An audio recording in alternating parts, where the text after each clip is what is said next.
Good morning everyone, कैसे हैं? High hope अच्छे होंगे।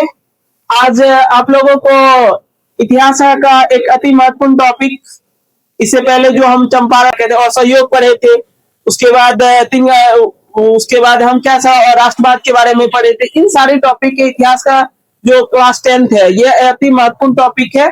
इसमें आज हम लोग देखेंगे चंपारण आंदोलन 1917 के बारे में। अब ये हुआ कैसे, इसके बारे में एक जानते हैं। कहा जाता है कि चंपारण के अंतर्गत अंग्रेजों के द्वारा नील की खेती करवाई जा रही थी।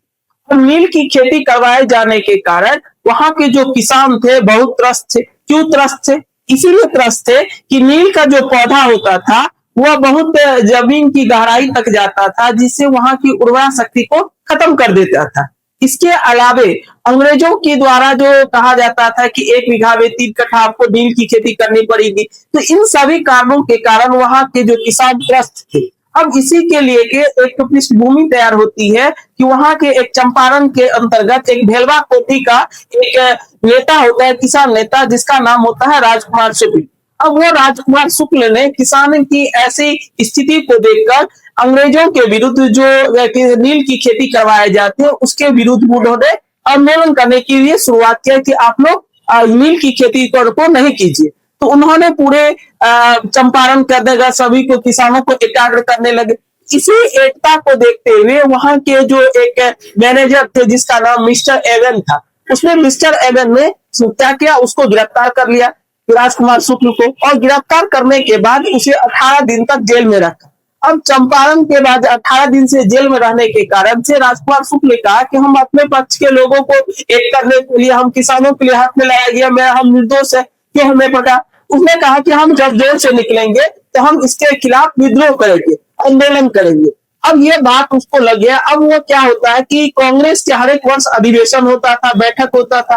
कांग्रेस के 1916 के लखनऊ अधिवेशन में राजकुमार शुक्ल ने गए और वहां के कांग्रेस के मंच से अपनी समस्या, चंपारण की समस्या के बारे में बताया कि चंपारण के किसान कैसे नील की खेती से त्रस्त है। वहां के 1 बीघा में 3 कट्ठा जो नील की खेती की जा रही है, अधिक टैक्स भी वसूला जा रहा है। वहां से क्या होता है, अत्यधिक फसल की जो ये नील की खेती करने से वहां की मिट्टी की उर्वरा शक्ति का दोहन हो रहा है। तो इन सारी बातों को जब वहां के जो 1916 के लखनऊ अधिवेशन की अध्यक्षता जो क्या कौन कर रहे थे, अंबिका चरण मजूमदार कर रहे थे।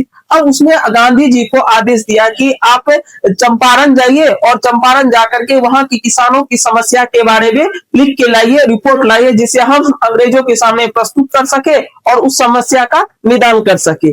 तो वहां से वो क्या, जब अधिवेशन खत्म हो गया तो राजकुमार शुक्ल और गांधी जी एक साथ वहां से लखनऊ से कानपुर तक एक ही ट्रेन से आए, और कानपुर में उतरने के बाद उन्होंने कहा कि हम अगले माह यानी अगले साल यानी 2017 ईस्वी में, सॉरी 1917 ईस्वी में हम चंपारण आएंगे। मार्च अप्रैल की ऐसी है, उसमें आएंगे और वहां की समस्या को लिखेंगे और अंग्रेज के बारे में बताएंगे। इन सारी बातों के बारे में जब क्या चंपारण नहीं आए गांधी जी, तो उन्होंने खत भी लिखा। इस खत में लिखा हुआ था कि आइए आप देखिए चंपारण की कैसी जनता आपके टकटके निगाहें लगा के बैठी हुई है, जिससे आपके आने से यहाँ उद्धार हो जाएगा। तो इन सारे खतों को लिखने का, अब ये खत कहाँ है देखिएगा कि अभी पटना जंक्शन जाइएगा, पटना रेलवे स्टेशन, वहां प्लेटफॉर्म नंबर 1 पे या वहां का जो चिट्ठी है ये लगा हुआ है। ठीक है, किसी दिन होगा तो हम चिट्ठी आपके यूट्यूब पर भी दिखा देंगे ये चिट्ठी कहाँ है। तो अभी वर्तमान में पटना जंक्शन के किनारे, सॉरी पटना जंक्शन पे प्लेटफॉर्म नंबर 1 पे जो टीटी कार्यालय है, उस टीटी कार्यालय के बगल में प्लेटफॉर्म नंबर 1 पे लगा हुआ है।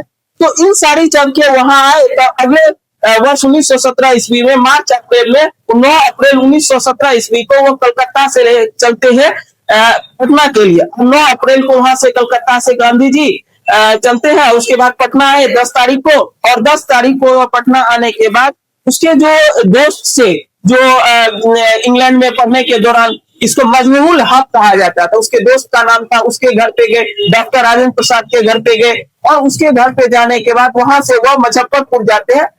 वहां से मुजफ्फरपुर जाने के बाद वहां एक शिक्षक थे, उस शिक्षक से मिले, और उसके बाद वहां से चंपारण के लिए जाते हैं। और चंपारण जाने के बाद क्या करते हैं, वहां से की समस्याओं को लिखते हैं और देखते हैं।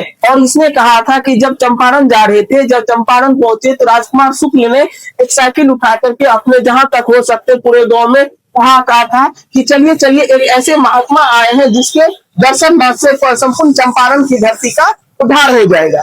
तो पहली बार महात्मा शब्द का प्रयोग किसने किया था? राजकुमार शुक्ल ने ही पहली बार महात्मा शब्द का प्रयोग किया था। किसके लिए? ये महात्मा गांधी के लिए। तो इन सारी बातों को हम देखेंगे। अब हम देखेंगे इसी तरह ये क्या लिखा हुआ है बोर्ड पे, उसके बारे में हम देखेंगे। हम लोग बोर्ड पे देखते हैं कि उसके बारे में क्या क्या सा लिखा हुआ है चंपारण आंदोलन के बारे में। देखिए लिखा हुआ है कि पृष्ठभूमि कैसे हुआ था। कहा जाता है चंपारण के अंतर्गत अंग्रेजों के द्वारा भारतीय किसानों से नील की खेती करवाए जा रहे थे। इससे वहां के किसान बदहाल मतलब बहुत ग्रस्त थे, बहुत बर्बाद हो चुके थे, इतना टैक्स दे रहे थे, इसके कारण बदहाल थे। वहां के स्थानीय किसान नेता राजकुमार शुक्ल ने किसानों की इस शोषण का विरोध किया। मतलब राजकुमार शुक्ल जो इसका आधारक था बेलवा कोठी, इसका आधारक था राजकुमार शुक्ल का, उसने बहुत ही विरोध करना शुरू किया। इसके कारण से वहां के मैनेजर जो अंग्रेज मैनेजर भेलवा कोठी के अंतर्गत थे, उस मैनेजर का नाम था मिस्टर एमएन। यह मेजर मिस्टर एमएन मैनेजर जो था मिस्टर एमएन थे। राजकुमार शुक्ल को गिरफ्तार कर उसे तक जेल में रखा। तो जब गिरफ्तार कर लिया और गिरफ्तार करके 18 दिन जेल में रखा। तो आंदोलन का कारण क्या था? ये आंदोलन क्यों हुआ? कहा जाता था कि सबसे महत्वपूर्ण अति महत्वपूर्ण जो कारण था वो तीन कठिया पद्धति थी। तीन कठिया पद्धति, हर किसान जो वहां खेती करते थे उसको कम से कम 1 बीघा में 3 कट्ठा खेती नील की खेती करना पड़ता था, जिसे हम 3 कठिया पद्धति कहा जाता था। ये 3/20 भागों में 1 बीघा में 3 कट्ठा नील की खेती करना पड़ता था। हम कहते हैं जमीन के अनुबंध। अब क्या होता था कि वहां जो किसान थे उससे जो अंग्रेज के थे वो क्या करता, एक निश्चित समय के लिए किसानों से अनुबंध कर लेते थे कि हम 10 साल 20 साल 25 साल 30 साल तक के लिए हम आपकी जमीन को यूज करते हैं और उस पर खेती करवाते थे। अब उससे क्या होता था, उसको टैक्स देते थे। अब वो क्या होता था कि अधिक पैसा दे देने के कारण जब नील की पैदावार अच्छा नहीं थी, मार्केट में वैल्यू नहीं होता था, तो दोबारा उस पैसे को मांगते थे, जिसके कारण से वो अनुबंध व्यवस्था ये भी एक प्रकार का क्या कहता है आंदोलन का कारण बना। तो इस शुरुआत कैसे हुआ?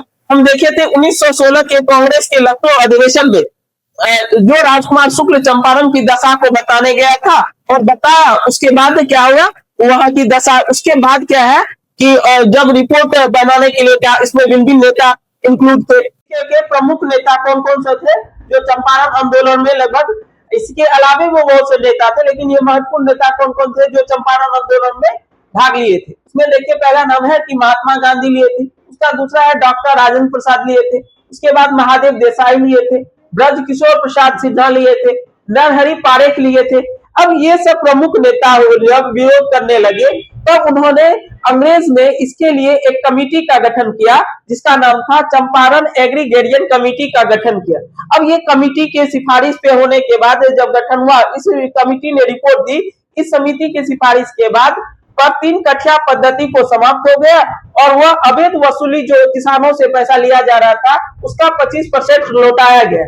अब इस क्रांति की सफलता के बाद जो रविंद्रनाथ टैगोर ने इस आंदोलन की सफलता के बाद रविंद्रनाथ टैगोर ने गांधी जी को महात्मा की उपाधि दी और महात्मा कहा। तो आई होप आप लोग अच्छे से समझ जाएंगे। एक बार 2 बार 3 बार वीडियो को जरूर देखेंगे तो बहुत अच्छा से समझ में आ जाएगा। वेरी बहुत बहुत धन्यवाद।